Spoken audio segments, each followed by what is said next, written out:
Hey, getting ready to kick off week 4 tonight with an AFC North battle in Pittsburgh. Also, happy October, a great month for all of us sports fans. Thank you for hanging with us here on First Take. Skip Bayless, Stephen A. Smith, what up? Karam, all here in the house. Hey, we got the great pumpkin with us today, right?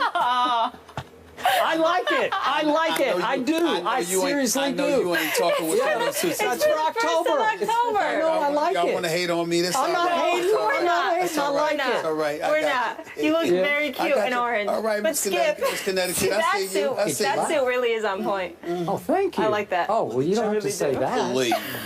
Please. Oh, my Lord. Piling on. Kissing up. Are you guys kidding me? love a pumpkin picking. Oh, please. Please. You got to be crazy. Get some apple cider. Let's go. Haunted house. It's gonna be one of those days coming up. We got to get Blue serious. Jays. Yes. Right. Game Face clinched the AL East last night, forcing Stephen A's Yanks. I really am piling on to fight for the wild card spot. How worried is our Mr. Yankee? Plus, LeBron says there'll be no love lost on the Cavs this season. We'll explain that later in the program. But first, it's Thursday, so you all know what that means. Football. AFC North rivals face off in Pittsburgh. We know they'll both be fired up for this one. The winless Ravens take on the 2-1 Steelers. Now, with Ben Roethlisberger out 4 to 6 weeks with a knee injury, Michael Vick will get the nod for the Steelers, who last year ranked last in total QBR, completion percentage, and yards per attempt. On the other side, take a look at how Big Ben has fared against the Ravens, 11-7 compared to other Steelers quarterbacks, 1-6. No bueno. Check out the difference in yards per game as well. So initially, Pittsburgh was a 3.5-point favorite. Now with Ben out, Baltimore is a 2.5-point favorite on the road. Stephen A., will the Ravens get their first win this season tonight? Molly, a.k.a. Miss Connecticut. Skip Bayless. Skip Bayless. Yeah, a.k.a. hater. Yeah. I'm glad you know it. Glad you said it. Let me say this to you. Seriously speaking, the Ravens are in a desperate situation. They are. They have absolutely got to win this game, or in my estimation, this season is over. I believe the Ravens will lose this game. I think the Pittsburgh Steelers are going to win this game. When I think about the Ravens, Skip Bayless, there are two things that really jump out at me. Where is Justin Forsett? He has not been running the football effectively at all after having a breakout season last year in the aftermath of the whole Ray Rice fiasco. I don't know if he's feeling himself or the offensive line isn't protecting him, but they must be doing something right because Joe Flacco was passing the football relatively well. I think that when you look at the problems in Baltimore's offense, it's twofold. One is that they don't seem to have any kind of a running game whatsoever. And two is because Steve Smith Sr. seems to be the only individual that they could throw the football to. So the absence of weapons at the receiver spot combined with the absence of a running game has really neutralized them to some degree. Didn't stop them from putting up 30 on the Oakland Raiders, of course. And it didn't stop them from coming back and taking the lead against Cincinnati because they got so much heart. But nevertheless, something was clearly missing. Something is clearly missing. And then when I remember also, the other thing that we get just on the offensive side of the ball, on the defensive side of the ball, once upon a time we were raving about the Ravens secondary, okay? We were raving about them. And then you looked at them against and how they opened the season against Denver. That's one of the things that escalated the question marks about Peyton Manning. And yet you see these guys, the past 2 weeks, they've given up 723 yards passing and 6 touchdown passes. It's the last 2 weeks. Now, they're going against a Pittsburgh Steelers offense without Big Ben Roethlisberger, with a Michael Vick, who is no Big Ben Roethlisberger. We do understand that. But they do have Le'Veon Bell back. They still have D'Angelo Williams, who filled in admirably in Le'Veon Bell's absence over the first 2 games due to the substance abuse violation. Then we also take into account the fact that you still have Antonio Brown. You still have Marcus Wheaton. You still have a Heath Shuler, okay? So all of those requisite weapons that you have at your disposal, the only thing that gives me cause other than Big Ben being out is that Pouncey is out as well, so protection may be an issue for the Pittsburgh Steelers. But then I remember that Terrell Suggs got injured, and he's out for the year. And McPhee got moved away, and he left for Chicago. So the combination of those 2 premier pass rushers for the Ravens, who are no longer in the lineup, combining that with the Ravens' secondary issues because guys like A.J. Green seem to do what they want, when they want it, how they want it. I think it's a lot for the Ravens to overcome. If this game were in Baltimore, I would say that the Ravens would have the edge, despite everything that I said, because the adrenaline and the momentum from that home crowd, combined with Michael Vick being on the road, I think would be too much for them to overcome. But because it's in Pittsburgh, I'm going to pick just as much heart as it is head, and I'm going to roll with the Steelers to win tonight's game. I think it'll be close, like 20-19 until the fourth quarter arrives, and then I think the Steelers will pull away and they'll win something along the lines of 32-19. 32. I'm writing that down. 32-19. I cannot disagree with one point that you made, except for your conclusion. I'm going to go with the Ravens tonight, but I think you'll be able to appreciate how my emotions are mixed by the two quarterbacks. Sure. Michael Vick is one of the great redemption stories in the history of professional sports. Without question. I don't want to walk back through all of it. You know, obviously, I'm a dog lover. I don't forget, but I definitely have forgiven Michael Vick. And I throw that out there just because what he has done to rehabilitate not only his image, but just his whole being, the way he carries himself, which I find 100% authentic and genuine, is it is up there with some of the greatest things I've seen off the field in all my time covering sports. So I have become, and I know the dog lovers are going to say, how can you say this? But I've become a Michael Vick fan. That would be because he's become a good man. He has become a good man. And I get that. My heart tells me his heart is in the right place. Even about dogs, it's in the right place. And I also believe in Mike Tomlin because I believe Mike Tomlin wouldn't bring him on unless he was a good man. All right. He is now facing a quarterback I have often criticized on this show. I have called Joe Flacco many times Joe Fluco on this show because when you least expect it, talk about QBRs, he'll throw you one of those 0.3 QBRs. When you least expect it, he can be Fluco. But I keep looking at his numbers at this stadium, and he is 4-6 against Pittsburgh at Pittsburgh. That's a really good bottom line, that you've beaten this team 4 times, at your arch rival, 4 times in its stadium in Pittsburgh, Pennsylvania, including last year's first round of the playoffs, which led on to the New England game, which became very controversial. But remember, Flacco was great against Pittsburgh last year in the playoffs. So the last time Pittsburgh saw him at Pittsburgh, he lit him up. I think he's going to do it again tonight. I think he just has Pittsburgh's number at Pittsburgh.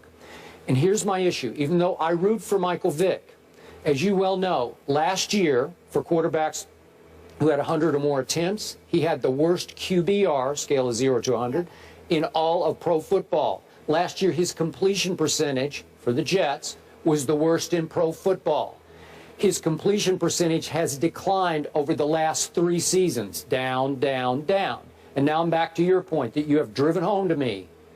Man, he's like a punch-drunk fighter, right? A boxer. Am I right? Like you have cauliflower, not ear, but body. Like everything's beat up. You have taken such a beating for so long that the cumulative impact of that, I'm going to use your line, he gets hit in the ribs and he grabs his head. In Philadelphia. Mike Vick knows where I stand with that. Yep. I mean, it used to drive me crazy. Yep. When he was in Philadelphia, I thought he was on suicide watch, for crying out loud, because of the lack of protection that he was getting from that offensive line. I just thought that he was like the Walking Dead. And I remember one time, I forgot who it was, for Arizona, when they caught him, the Eagles were at the 2-yard line. Yep, I remember this. Yeah. And he got hit, and he dropped like a corpse. And he dropped the football. And he dropped the football and the went the other way, yeah, okay. For 6 points. Yeah. It's just unbelievable how much he got hit in Philadelphia. Okay, so I know that Mike Tomlin loves him some Michael Vick. They went to the same high school in Virginia. Mm-hmm. Okay, my issue is, and I asked you this yesterday, are you sure Mike Tomlin didn't bring him in as his backup to Big Ben more with his heart than his head? Maybe, because now you're thrown into a short week prep situation to throw Michael Vick into the fire of an offense that we all agree has lots of weapons, except the quarterback he's replacing plays completely differently than Michael Vick plays. So you're going to just change horses in midstream, so to speak? Really? Really? Those are good points. I can't argue with any of your points either. But let me ask you this question, and this is a legit, serious question. I really want to know what your thoughts are about this. Skip Bayless, in my opinion, there's no way in hell that Michael Vick should have been on the outside looking for a job. A starting job is one thing, but a backup job in this league, I know at least 10 starters that he could be in the NFL ahead of. Let me ask you this question. When you look at Michael Vick, regardless of your questions, how much of that is about what you're saying in terms of cauliflower, taking hits, in terms of his lack of production? How much is it about that, or how much is it about you, not emotionally, but internally just asking yourself the question, wait a minute, why didn't anybody pick him up? Maybe there's something really, really missing here. How much of it is that? Because I think that if he had come in a Steelers camp from the beginning of training camp, and that's just where he landed, I'm not sure if any of us would have the questions to this degree that we have now. It's the fact that nobody seemed to want to touch him that really resonates with me. What do you think about that? Michael Vick's comments to the New York media last year indicated he was nearing retirement, like he was considering this, I'm going to hang him up. Okay. And it felt like the rest of the league thought it was about time for him to hang him up. Got it. And even you agreed with me when Mike Tomlin shocked us all by bringing in Michael Vick to replace Landry Jones as the backup quarterback. Even you said, man, this is probably his last hurrah. Like nobody else would have given him this last stop. But right? I didn't think he deserved that. I just think he had issues with the dog lovers. Okay, well, I'm sure that plays some role. And then I think that the durability issue That's huge. definitely is a huge deal for me. All right? Yeah. Okay, so given that, you have now picked your Pittsburgh Steelers to score 32 points tonight with Michael Vick at quarterback. Boy, that's putting a lot of pressure on him, and I think your expectations are awfully high. Well, let me tell you why I don't think it's awful high, because I think Le'Veon Bell is considered, largely the best running back in football, not just because of his ability to run, but his ability to combo running back that he is. Like Adrian Peterson's got more yards than anybody as a running back in the NFL at this particular moment in time. But the bottom line is he can't catch out of the backfield the way Le'Veon Bell can, which is why Le'Veon Bell is so appreciated. All right. So if you're Michael Vick in Pittsburgh and you've got an offensive coordinator like Todd Haley with Mike Tomlin watching over him, insisting you dip and dunk to a Le'Veon Bell, then suddenly you're Michael Vick, and it ain't called upon you to just drop back and try to fling that football. You've got guys that you can hit in short yardage situations with him and Antonio Brown more than capable of making plays after the catch. Okay. And I think that limits the risk of Michael Vick. So therefore, you're not asking Michael Vick to be the one to produce those 32 points that I predicted. I'm leaning on Le'Veon Bell and Antonio Brown and Marcus Wheaton and Heath Shuler and those boys. That's the difference. Okay, I agree, but not to compare Brandon Whedon to Michael Vick, but I saw what happened to my Cowboys, and I like Brandon Whedon, but when you throw him in there, it doesn't look the same anymore. And I don't think the Steelers he's had a lot are more gonna, time with that team. He's been there for 2 years. Yeah. Michael Vick is on a short week. My goodness, that's a lot to ask him. I think he's going to have his struggles tonight. Okay. By the way, I meant Heath Miller. I'm sorry. Heath Miller. Yeah. I know. You got it. Okay, so now back to the Ravens. I'm going to dig in on this. I still think they're being underrated. Again, our power rankings, voted upon by our writers on ESPN.com, have them all the way down at 22. Yep. But our analytics department hangs right in there and says, no, they're the 11th best team in pro football. Well, that's ridiculous. Okay, well, let's see. I don't know if it's ridiculous. I don't know if you could say 11 when you 0-3. Okay, but how did they get to 0-3? They could have won all three of them, and two of them are against really good teams. But Skip, they lost to the Oakland Raiders. Now, wait. I know, at Oakland, there's no cakewalk anymore. That's no gimme. Excuse me. We're learning that there's the possibility that they're not a cakewalk anymore. We're not sure yet. We're not sure. Remember what happened. Flacco was throwing into the end zone in the opener at Denver.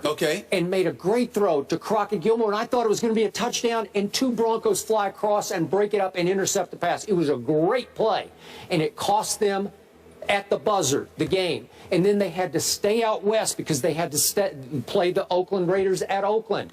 And they lost Terrell Suggs. Okay, I keep saying Terrell Suggs. Yep. Okay, they lose him in the fourth quarter, late in the game against Peyton Manning. Yeah, and it was game at the time. Oh, okay, there's a little hangover going on, and then they're ahead of the Oakland Raiders, and they give up a late touchdown pass. The Bengals. No, last week? no, I'm talking about the Raiders when they had to stay out west. Right. They're ahead of them, and it took a late touchdown pass by Derek Carr out of the blue to beat them 37-33. I want to hear anything about staying out west. What the hell were they in? The Motel 6? I'm sure they were chilling. They were in the Ritz-Carlton or whatever. They didn't get to go home. Out there. Okay, how often does that happen during an NFL season? I understand. Rarely. I understand it's foreign, but that's like giving the Jets or the Dolphins an excuse that London, they got to fly to London. How often do you do that? Right. So whoever goes out there, somebody got to win. Come on now. I can't use that Justin as an excuse. Forsett is being underrated. He will have a good game tonight. He'll have a better game than he's had because he had no game. He was fantastic last year. I know he was fantastic. I don't know why he's not winning. And you know what?